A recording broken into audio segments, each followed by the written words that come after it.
Hello everyone, this is Mithril Turtle playing as the Lion-Clad Turtle. This is a DS2 Turtle Knight inspired build. We got strength, we've got a lot of poise, and we try and sit on people, because the goal of this build is to pancake people. And to do that, we have a ton of hyper. In Dark Souls 2, the Turtle Knights are mostly known, like I said, for sitting on people and also walking forward slowly with their mace over their head, and then, bringing it down on top of your head and pancaking you. And if you get one of their weapons, you can use its R2 in Dark Souls 2 to pancake pretty much everything. So, although the Banished Knight set might be a bit more of a fit because they're kind of just wearing gray armor, I figured let's be giant golden boy and walk forward and bash people with giant mace. And although some of the roar ashes of war probably work a little bit more visually with the walking forward and then pancaking, Lion's Claw with the hyper armor and then the guaranteed flatten on the end of it, I think just mechanically in Elden Ring fit better. And of course we've got the turtle shield for fashion. GG Mr. Taunter Tongue host. Yeah, that lady is not very happy that you exist. But yeah, so this build is rune level 88 because I think there are some Grace Duelists at 80, and I wanted this build to be able to hit them because the hyper armor is just so good that I kind of just wanted to bash them in the face with a mace.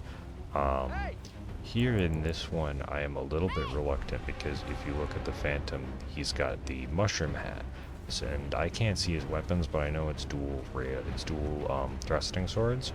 So, looking back at the footage now, I think it's more obvious, but I was concerned for double infused Antspur rapiers, and the status buildup is like really tough to deal with, especially when there's multiple people.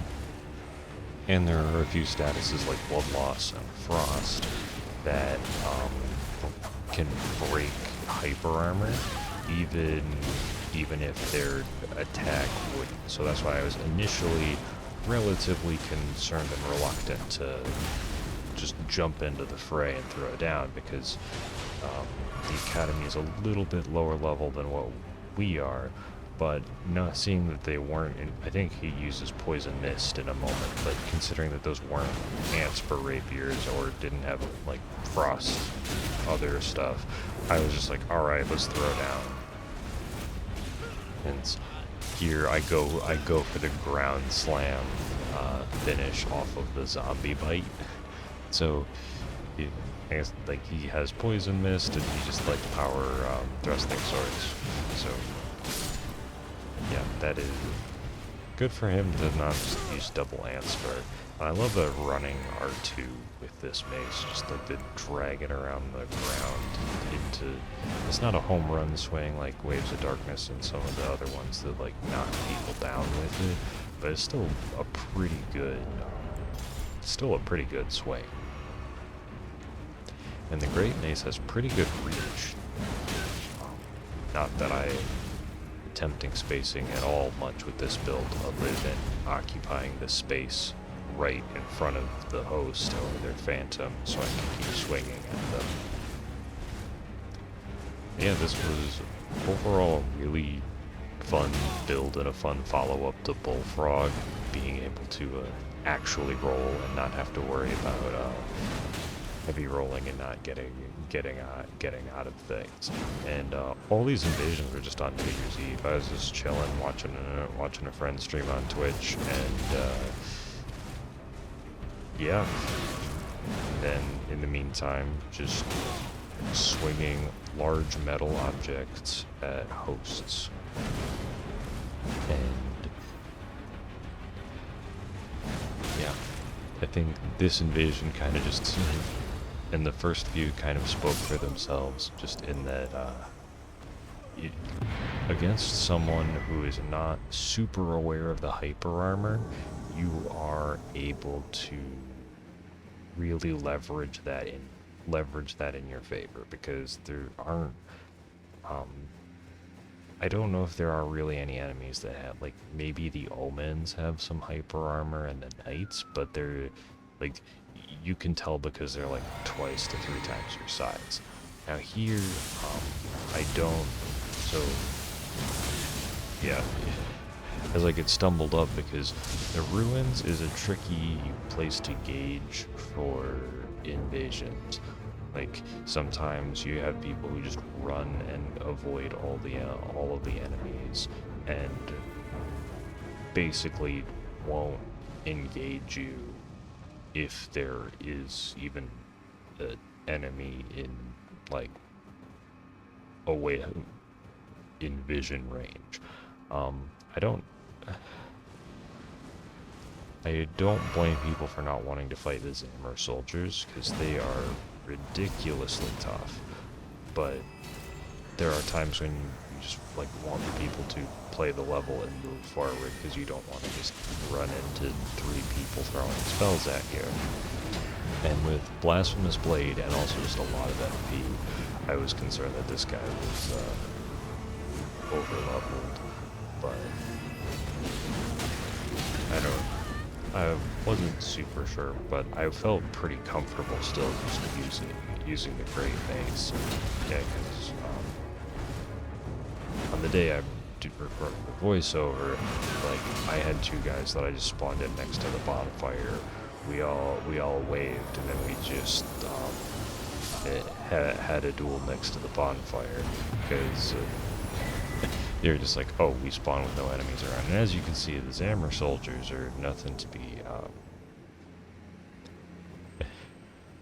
to sneeze at, unless that sneeze is like Alduin belching enough fire to destroy, like, Helm, basically.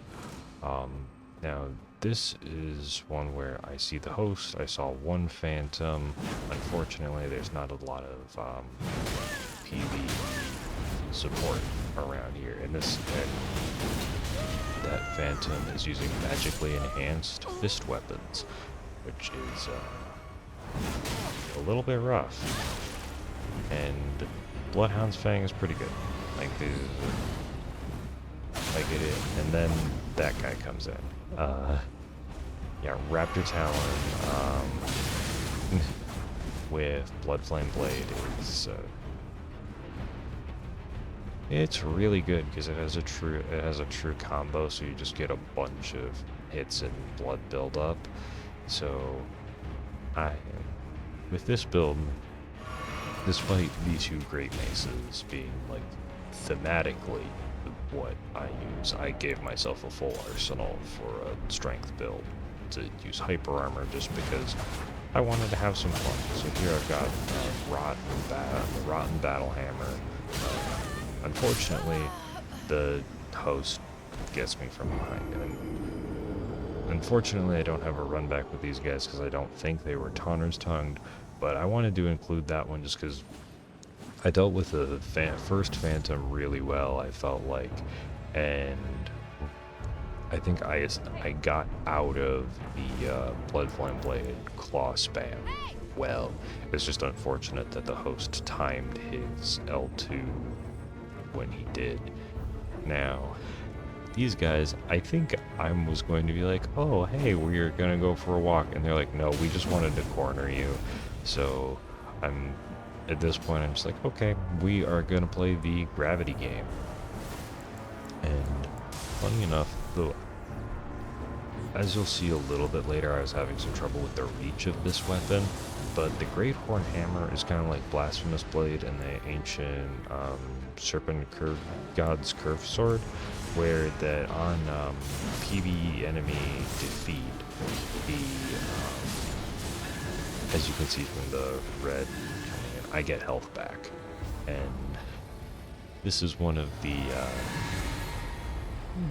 invader save points it knocks Stella, because you can control draw someone off for good comedy, and it's and it's pretty reliable, unless the unless the players are very familiar with PvP and just have run through and seen someone get thrown off the ledge there before. You're usually good to at least get one phantom there, which is nice, because then afterwards you can get to the ball, which is a much better assistant than some of these electric slimes are. And here I just have a heavy hand axe. I've just been trying it, and it's just been working. It's fast. I think it has hyper armor. I don't think it has that much, but it's just been really reliable. And I'll show some more stuff with that later. And then this invasion. So here, I know that. Oh, I should have seen. I didn't notice at the time, but there in the footage you see the little gold flashes were mimic veils. So I ran past them, which is honestly not that bad because I'm on the side of the on the side with the vulgar militia, which have the black flame buff on a lot of their attacks. Yeah, and this guy has golden halberd and Radahn swords, and that guy really likes his running on 2, and the Radahn sword person host really likes their L2. And that's kind of like a clever trick. However, with the mimic veils, however, they really should have tried to, I guess they didn't know exactly where I was, but I didn't want to get trapped inside the room with them, because one of them could theoretically guard the door and give me a whole lot of trouble. And now, despite wanting to fight the vulgar militia and also just having a lot of ranged spam, and there being 2 of them, these 2 don't really want to play the level, which I guess that's I guess the one consistent little gripe thing that I always talk about is like, playing the level is, you may not win, but it will make something happen the fastest, whether or not it's the invader moving in and, in my case, just like going through like fighting them, or you make it to the fog wall. But like, playing the level is just how you make things happen. And if you give invaders time, we'll do things like grab our ballistas and the jar cannon, and we'll just shoot ballista bolts at you until something happens. And these people just decided they still don't want to play the level, even though I'm shooting ballista bolts at them. Like, I've got 40 ballista bolts, and I have the Blessed Dew talisman on, and it's at this point where I'm wanting to very carefully conserve all of my health flasks, because I know that this is going to be a long one, and it's gonna take a little while. So there is going to be a little bit of a time cut, where you can see that I've been whittling them down by charging in and using Poison Mist Great Stars. Just a heavy infused one, since this is a strength build, but it still did great at chipping. So as you can see, like, I've lost a health flask, I'm out of my blue flasks.